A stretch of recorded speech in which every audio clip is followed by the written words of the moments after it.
Tambay na naman kayo. Ano masama sa pagiging tambay namin? Hindi mo ba alam Na ano?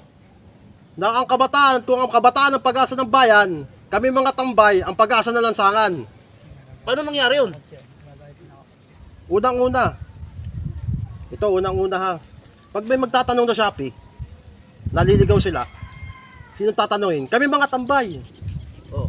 Hindi mo Ano? ba alam na pag wala kami mga tambay, magbumukhang ghost town tong mga kalina katulad dito, yung kalsada.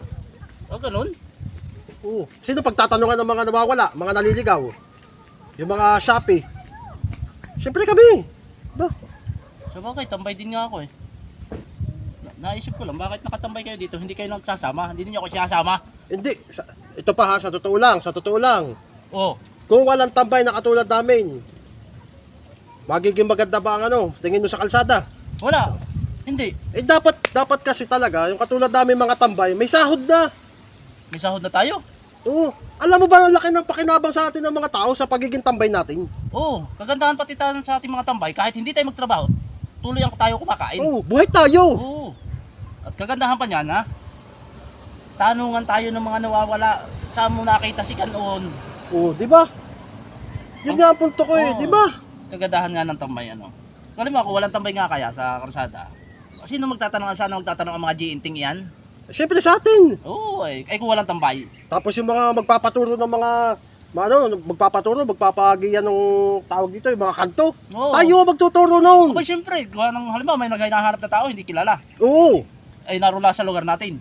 Oo. Ay tuturo natin ang bahay. Oo. Tuturo, saka Kagandahan natin sa mga tambay ay. Alam mo, dapat mag-apela na tayo. Oo, dapat tayo di sahod na. tambay dapat ay tanungan talaga ng mga tambay. Sa totoo lang, sa tagal ko na naging tambay, wala pa, hindi pa ako nakakakumikita ng pera sa pagiging tambay ko. Kaya aapila tayo. Kailangan may sahod tayo. 20 mil kada buwan. Yun ang maganda doon.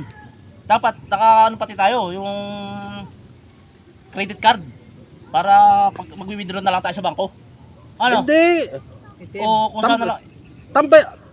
Tambay is life. Dapat dito lang, dadating sa atin mismo yung pera. Hindi tayo magpapakapagod. Ano pa sinabing tambay tayo? Hatid sa atin ng Woo! hatid sa atin Ang kapal naman ng mukha nila para pagodin pa tayo. Tambay nga tayo eh.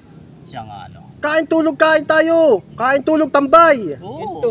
Kagandahan sa atin walang Kwento. trabaho tayo. Tanungan talaga tayo, hindi tayo kawalan tayo pag nawala na ng tambay. Oo, malaki pakinabang sa atin ng mga tao.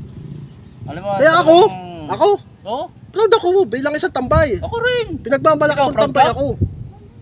Proud ka tambay ka? Parang hindi ka ata proud eh. Parang gusto mo magtrabaho ah. Gusto mo magtrabaho. Gandang-ganda ng Tambay na lang tayo. Gandang-ganda ng tambay tapos magtatrabaho ka naman. Huwag natin pakialam, hayaan natin sila magpabanat ng buto.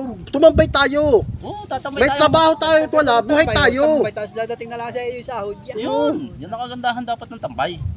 May sarili tayong sahod. Oo. Kaya iapila natin. At gawa ng pagtatanungan pa tayo, pag hindi pa tayo sinahuran, gagawin natin, hindi na natin ituturo sa mga Shopee, GNT, at saka Lazada ngayon kung saan yung mga tao ngayon. Kaya nga. Hanapin nila.